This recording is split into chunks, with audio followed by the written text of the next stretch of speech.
Selamat datang kembali di Alikul Channel. Sebelum lanjut nonton video ini, jika Anda suka dengan Alikul Channel, silahkan Anda support kami dengan cara subscribe dan klik tanda loncengnya. Semoga informasi yang kami sajikan bisa bermanfaat untuk kita semua. Selamat menonton.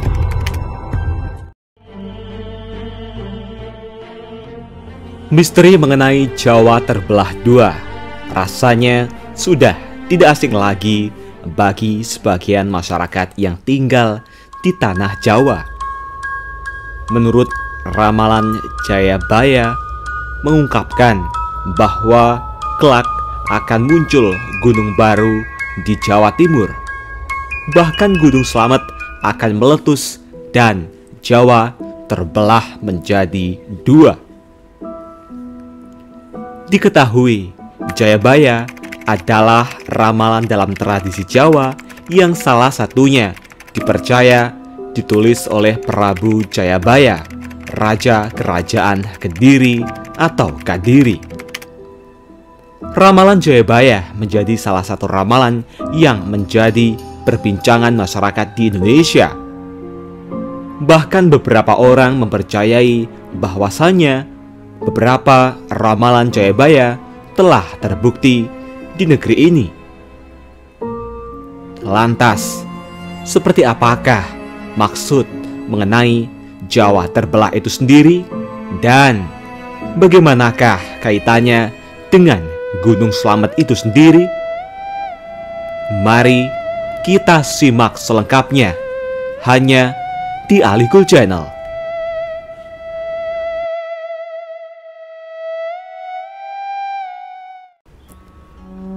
Berbicara soal ramalan, ada banyak petuah Jayabaya yang mengejutkan orang.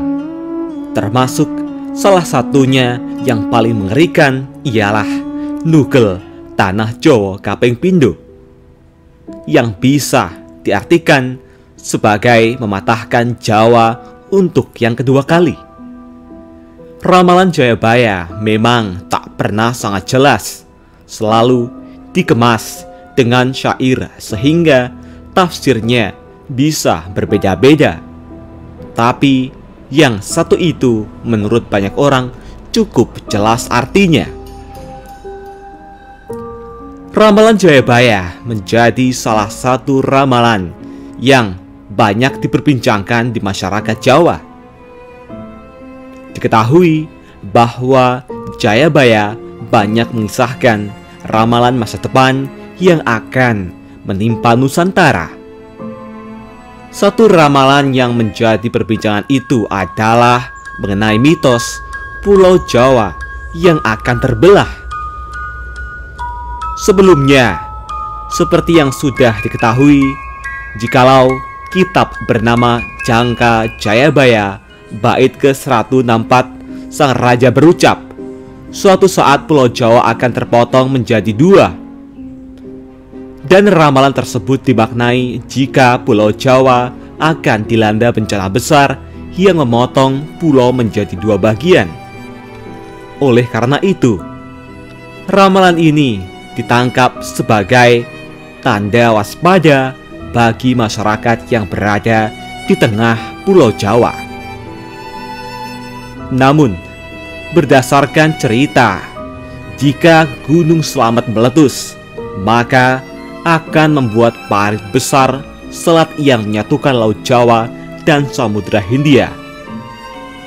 Selain itu, ada yang mengatakan bahwa ramalan Jayabaya memang sering cocok terutama dengan kejadian-kejadian saat ini.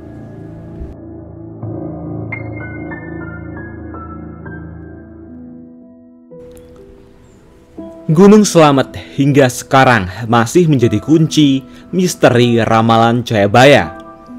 Mengenal profil Gunung Slamet dari kacamata sains saja sepertinya tak cukup. Gunung Slamet sejak dulu selalu jadi primadona mistis. Sejarahnya adalah kisah mitologis yang akrab dengan berbagai ritual. Penuturan yang berkembang menjadi cukup mengerikan didengar perihal dampak meletusnya Gunung Slamet. Sulit menemukan rujukan teks lengkap terkait kisah Gunung Slamet. Nama gunung ini muncul sekilas di babat Banyumas. Gunung Slamet juga muncul di buku Niskala. Pembahasan yang sedikit panjang mungkin terdapat di induk naskah-naskah Nusantara. Gunung Slamet lekat dengan cerita mistis. Barangkali berada satu level dengan pembahasan soal gunung berapi. Gunung Slamet berbeda dengan sejumlah gunung lain di tanah Jawa. Pendaki tidak hanya datang untuk tujuan rekreasi, lebih dari itu. Berbagai ritual khusus rutin dipraktekkan. Gunung ini dulunya bernama Gunung Agung. Naskah Pujangga Manik menuturkan nama Slamet berasal dari kata salamatan dalam bahasa Arab yang bermakna keselamatan dan baru disematkan pada abad 16. Saat itu, pengaruh agama Islam mulai merasuk di Jawa Tengah bagian selatan. Masyarakat sekitar meyakini keberadaan gunung ini memberikan rasa aman dan tenang. Seperti kepercayaan lain yang menyebut bahwa jika Gunung Slamet meletus, maka Pulau Jawa akan terbelah menjadi dua. Benarkah? Sejauh ini memang tak ada penelitian yang mengarah pada kesimpulan ini. Tetapi mitos tetaplah mitos. Jika sains membuktikan sebaliknya, toh ini tetap jadi cerita yang terus-menerus berkembang. Nama Slamet dilatar belakangi terjadinya peristiwa kehancuran besar gunung berapi tersebut. Letusan ini dikatakan berdampak pada peradaban manusia di sekelilingnya pada saat itu. Sampai salah satu kerajaan yang letaknya di lereng gunung bernama Pasir Luhur lenyap.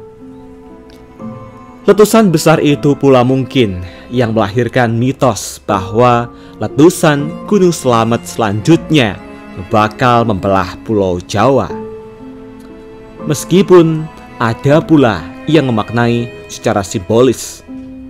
Mitos juga menyebut Gunung Slamet berada di daerah garis batas tak kasat mata yang membelah Pulau Jawa menjadi dua bagian utama, yakni yang bercorak budaya Sunda di sisi barat dan yang bercorak budaya Jawa Timur atau Jawa di sisi timur. Berdasarkan cerita, jika Gunung Slamet meletus, maka akan membuat parit besar.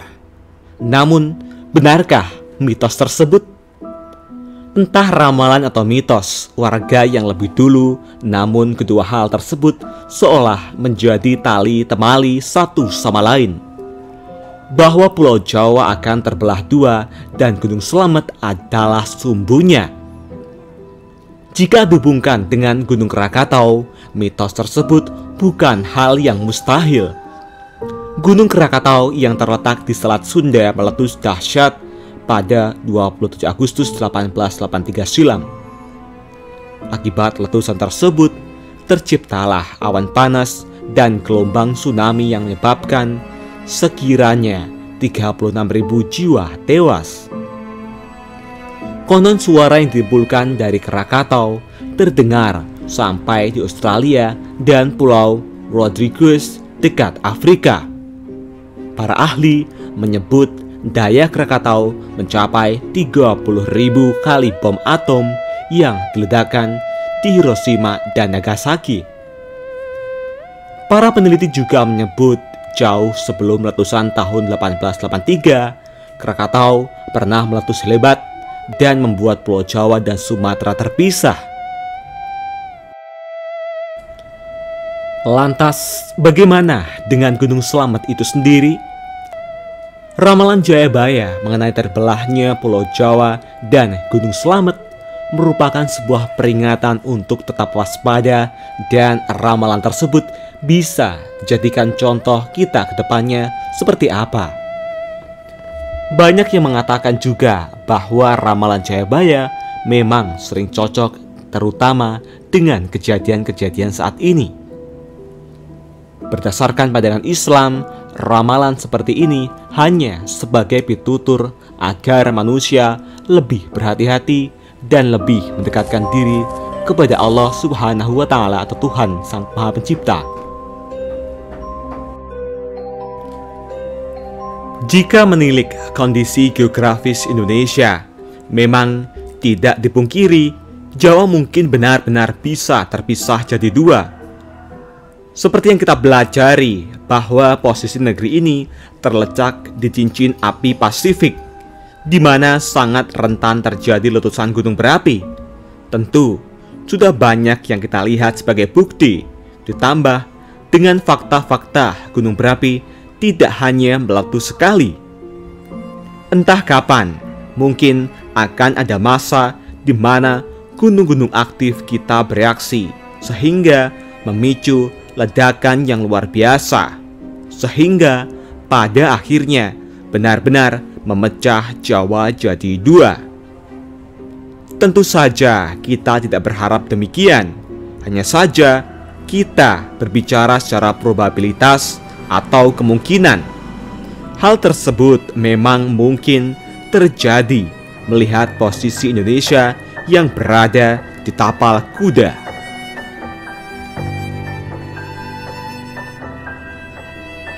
Membaca ramalan Jayabaya memang sama sekali tidak mudah. Karena seperti yang sudah disinggung bahwa untayan bait-bait penuh dengan kiasan seperti ramalan Jawa Kalongan Wesi yang diartikan orang-orang sebagian pulau Jawa yang terbangun rel sehingga mirip kalung. Soal Jawa terbelah dua juga bisa dipandang secara berbeda. Dengan alih-alih memprediksi Jawa terpecah secara fisik, kita bisa artikan ramalan tersebut sebagai kondisi masyarakatnya yang demikian. Kita ambil contoh, misalnya di tahun Pilpres, masyarakat memang seolah-olah terpecah menjadi beberapa kubu, bahkan dua kubu, di mana itu adalah tentang pilihan pemimpin. Tetapi hal ini mungkin perbedaan ideologi dan pandangan yang membuat masyarakat seolah terpecah menjadi dua. Pada hakikatnya, yang begini justru lebih menakutkan dari fisik Pulau Jawa yang benar-benar terbelah menjadi dua. Itulah tadi sederet ulasan mengenai ramalan Jayabaya yang mengungkapkan Gunung Slamet akan meletus dan Pulau Jawa terbelah dua. Bagaimana tanggapan Anda semua? Apakah Anda percaya dengan hal tersebut? Ataukah Anda memiliki pandangan lainnya? Tulis tanggapan Anda di kolom komentar. Jangan lupa subscribe, like, bagikan video ini. Semoga bermanfaat dan nantikan video terbaru selanjutnya hanya di Alikul Channel. Terima kasih. Hai dulur, gimana kabarnya? Semoga dulur semua selalu sehat dimanapun dulur berada. Di tengah masa pandemi seperti ini pasti banyak di antara kita yang terdampak ya, termasuk di sektor ekonomi. Nah, di sini aku mau ngasih tahu ke dulur semua salah satu aplikasi investasi yang keren parah, apalagi kalau bukan Binomo. Yes, bener banget, Binomo bisa ngebantu dulur semua untuk mendapatkan penghasilan tambahan hanya dengan di rumah aja. Caranya gampang banget, dulur bisa langsung install aplikasinya. Setelah terinstall, dulur bisa langsung mulai investasi. Yuk langsung aja kita mulai investasi. Nah dulur, berikut tampilan dari screen aplikasi investasi Binomo. Dulur bisa lihat di sini, seperti ini ya tampilannya. Langsung aja kita mulai. Good, naik, bagus. Nah, ini asik banget dulur cara gunanya. Yes, bagus. Good, aku dapat profit, kelihatan jelas dulur sini ya. Nah, berikut cara gunain aplikasi investasi Binomo. Jadi dulur semua yang belum download langsung aja download. Ingat dulur, ini digunakan aplikasinya untuk dulur semua yang berada di usia 18 tahun. Dan ingat bahwa semua investasi juga beresiko. Jadi, buat dulur semua yang belum gabung dengan aplikasi investasi Binomo, bisa langsung gabung. Nanti aku akan tulis kode promonya di deskripsi ya. Langsung aja buruan gabung bersama aplikasi investasi Binomo.